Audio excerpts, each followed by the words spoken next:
frontier town, casting long shadows over the wooden gallows erected in the town square. The Apache woman, barely 25, stood trembling, her hands bound and her eyes wide with fear. Her dress, once vibrant and neat, was now torn and dusty, evidence of the struggle she had endured to reach this day. The townsfolk whispered behind their hands, their faces twisted with hatred and fear, calling her half-blood, as if that were a crime punishable by death. She felt the rope tighten around her neck, the coarse fibers rough against her skin. A murmur of fear rippled through the crowd as the young woman looked desperately around for someone, anyone, who could save her. Her life had never felt more fragile, more unfairly balanced on the whims of ignorance. The air was thick with tension, the heat of the sun mirrored by the heat of anger in the villagers' eyes. She could barely breathe, her pulse hammering in her ears as the ladder beneath her feet was pulled away. A sickening rush of air filled her lungs as gravity threatened to end her story before it had fully begun. Then a sharp, commanding voice rang out across the square.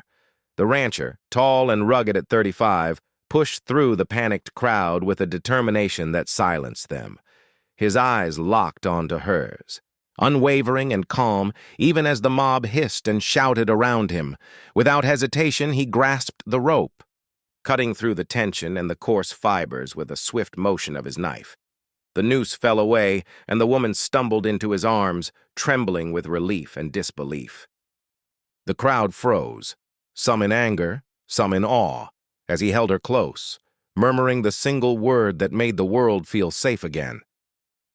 Safe. He guided her away from the gallows, steadying her trembling body as she clung to him for support.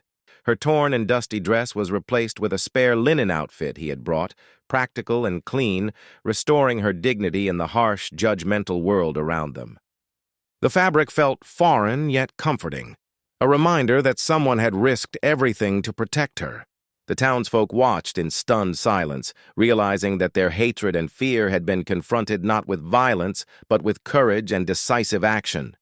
She could feel her heartbeat slow as safety finally replaced terror. As they left the square, the woman's eyes never left the rancher's face, gratitude and trust shining in their depths. His presence had saved her, not just from the rope, but from the prejudice and ignorance. As of the crowd, each step away from the gallows felt like reclaiming a small piece of freedom she had been denied her entire life.